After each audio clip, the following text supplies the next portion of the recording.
Hello students, my self रौनक मंत्री। आज हम हमारा एक नया टॉपिक देखने जाएंगे जो क्या है। जैसे मान लो अपन जो किसी भी डायरेक्शन में मूवमेंट कर रहे हैं या पर्टिकुलर कोई किसी भी चीज़ के बारे में मूवमेंट जो हो रही है उसको देख रहे हैं, तो वो उसमें मैथमेटिकली कौन सी इक्वेशंस काम करती हैं उनके बारे में। अब यहाँ पे क्या है, हमारे पास तीन टाइप की इक्वेशन होती है जो मोशंस में काम करती हैं। First equation, second equation and third equation. तो आज का हमारा मेन टॉपिक यही होगा कि फर्स्ट इक्वेशन और सेकंड इक्वेशन और थर्ड इक्वेशन जो है वो किस तरीके से मूवमेंट करती हैं, ठीक है ना, और किस तरीके से अपन उनको समझ सकते हैं, किस जगह वो काम आती है, ठीक है। और उससे पहले क्या है, हम आपको दो चीज़ें और बता दूं। जैसे अपन ने पहले वेलोसिटी टाइम ग्राफ और डिस्टेंस टाइम ग्राफ डिस्कस किया था, उनसे रिलेटेड अपने दो पॉइंट बाकी रह गए थे, तो मैं आपको एक बार बताने जा रहा हूँ। तो फिर है मेरे पास, for all uniformly accelerated motion the velocity time graph is straight line. जितने भी यूनिफॉर्म मोशन होते हैं उनके लिए time graph, distance time graph कैसा आएगा अपने पास, या वेलोसिटी टाइम ग्राफ बिल्कुल स्ट्रेट लाइन आता है, ठीक है। ये भी अपन ने पहले डिस्कस भी किया था, बट टॉपिक लिखा, पॉइंट लिखा नहीं था। In the case of non uniform motion accelerated motion velocity time graph have any shape. अब नॉन यूनिफॉर्म की बात हो ना, तो वेलोसिटी टाइम ग्राफ का जो शेप होता है कैसा भी हो सकता है, मतलब कर्व में लिया हुआ भी हो सकता है, या फिर एक स्ट्रेट लाइन तो नहीं होगा, स्ट्रेट लाइन के अलावा कोई सा भी शेप हो सकता है। ये चीज ध्यान रख के चलें, straight line only uniform motion के लिए ही काम आता है, ठीक है। ये थी हमारे लास्ट जो टॉपिक हो गए थे खत्म, उनके कुछ दो पॉइंट्स जो मैंने आपको बताए। अब इसके बाद आ रहा है अपने पास equation of motion by graphical method. Graphical method से इक्वेशन ऑफ मोशन को अपन किस तरीके से समझ सकते हैं, तो देखें। When an object moves along a straight line, जब कोई ऑब्जेक्ट एक सीधी लाइन में मूव कर रही हो with uniform acceleration, uniform acceleration मतलब कि स्पीड जो है एक फिक्स टाइम इंटरवल के बाद ही बढ़ रही है, और फिक्स स्पीड मतलब अमाउंट से बढ़ रही है।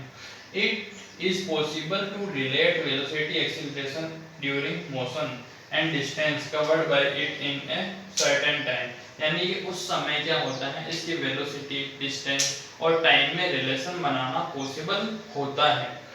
Time interval by a set of equation known as equation of the motion. यानी कि उस जो सेट बनेगा इक्वेशन का, उनको बोलेंगे इक्वेशन ऑफ द मोशन।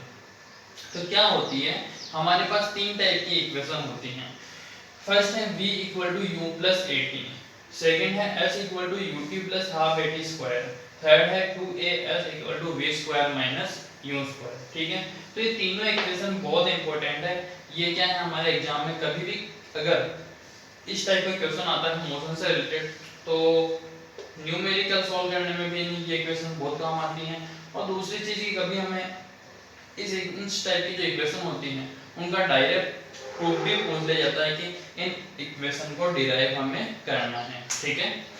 तो देखें v क्या चीज है, v है हमारे पास फाइनल वेलोसिटी। फाइनल वेलोसिटी किस चीज की, कोई भी ऑब्जेक्ट है स्टार्टिंग में अगर चलना स्टार्ट करा तो उसकी स्टार्टिंग वेलोसिटी होगी, जिसको तो इनिशियल वेलोसिटी यानी कि u से रिप्रेजेंट करते हैं। कुछ टाइम कवर करने के बाद, टी टाइम बाद वो क्या होगी, अपनी स्पीड को चेंज कर लेगी, तो वो स्पीड जो चेंज होगी वो स्पीड को बोलते हैं फाइनल वेलोसिटी, ठीक है।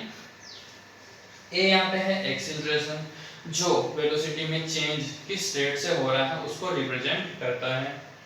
टी है अपने पास टाइम, जो मतलब कितने टाइम में क्या वेलोसिटी चेंज हो रही है। एस है अपने पास डिस्टेंस, यानी कितना डिस्टेंस कवर किया गया है।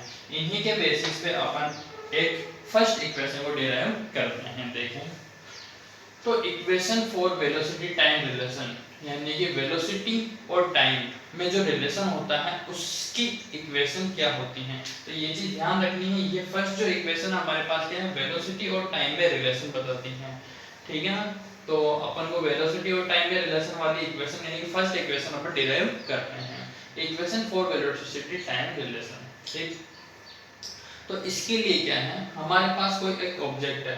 Consider the velocity time graph of an object moves under a uniform acceleration.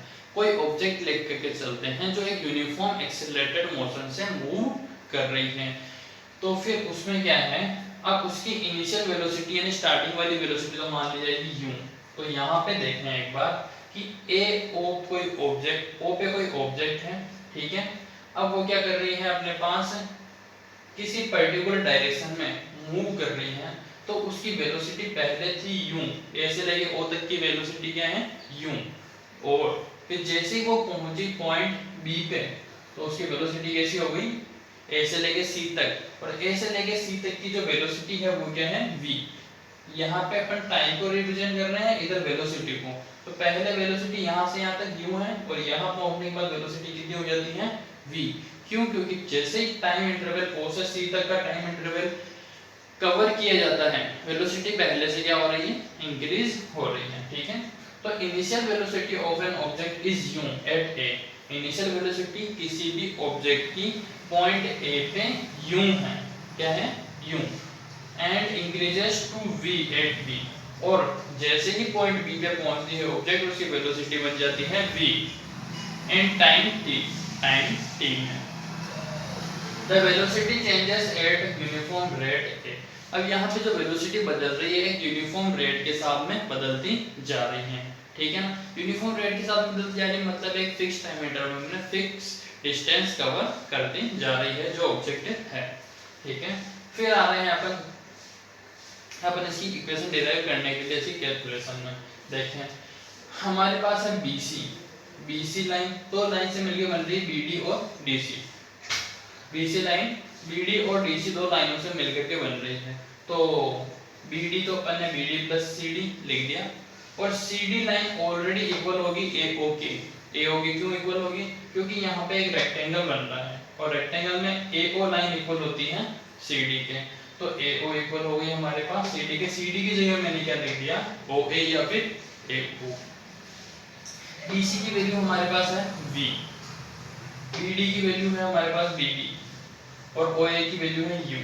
ठीक है, अब यहाँ से BD की वैल्यू फाइंड करना चाहे तो V माइनस U हमारे पास BD की वैल्यू आ चुकी है। अब अपन एक्सीलरेशन का फॉर्मूला लेकर के चलते हैं। पहले बता चुका हूँ मैं आपको क्या होता है change in velocity upon time taken. Change in velocity upon time taken, मान लो किसी भाई वेलोसिटी में कितना चेंज हुआ है और उसमें कितना टाइम लगा है उसका डिवाइड करके अपन एक्सीलरेशन निकाल सकते हैं। चेंज इन वेलोसिटी कितना है v माइनस u, क्योंकि वो को अपन bd से रिप्रेजेंट कर रहे हैं, और bd की वैल्यू कितनी है v minus u upon time t, कितना टाइम लगा t टाइम लगा। फिर इसको a को t से मल्टीप्लाई कराया 80 हो गया हमारे पास equal to v minus u। अब यहाँ से अब मैं वैल्यू निकालना चाह रहा हूँ v की, तो u को इधर भेज दे u plus 80 equal to v, तो अपने पास वही इक्वेशन बन चुकी है v equal to u plus 80, यानी कि जो फर्स्ट इक्वेशन आई है वो क्या है first equation of the motion के नाम से इसको जाना जाता है। ये रिलेशन किस किस में बता रही है स्पीड या फिर वेलोसिटी और टाइम में, दोनों में रिलेशन बता रही है। तो जब भी हमें मान लो इन दोनों में से टाइम एक्सीलरेशन और वेलोसिटी इन तीनों में से कोई भी दो क्वांटिटी दी हुई या तो क्या कर सकते हैं हम इसमें थर्ड क्वांटिटी फाइंड कर सकते हैं। अगर मान लो आपको जैसे वेलोसिटी और टाइम दे देते हैं और बोलते हैं एक्सीलरेशन फाइंड करें, तो अपन ये फॉर्मूला लगा करके निकाल सकते हैं। अगर अपन को एक्सीलरेशन और टाइम दे दे और वेलोसिटी फाइंड करनी है तो भी ये फॉर्मूला अप्लाई कर सकते हैं। अगर अपन को वेलोसिटी और यहाँ पे अब की बार अपन को एक्सीलरेशन और टाइम दे दे तो वेलोसिटी फाइंड करनी हो तो भी अपन इस तरीके से फाइंड कर सकते हैं।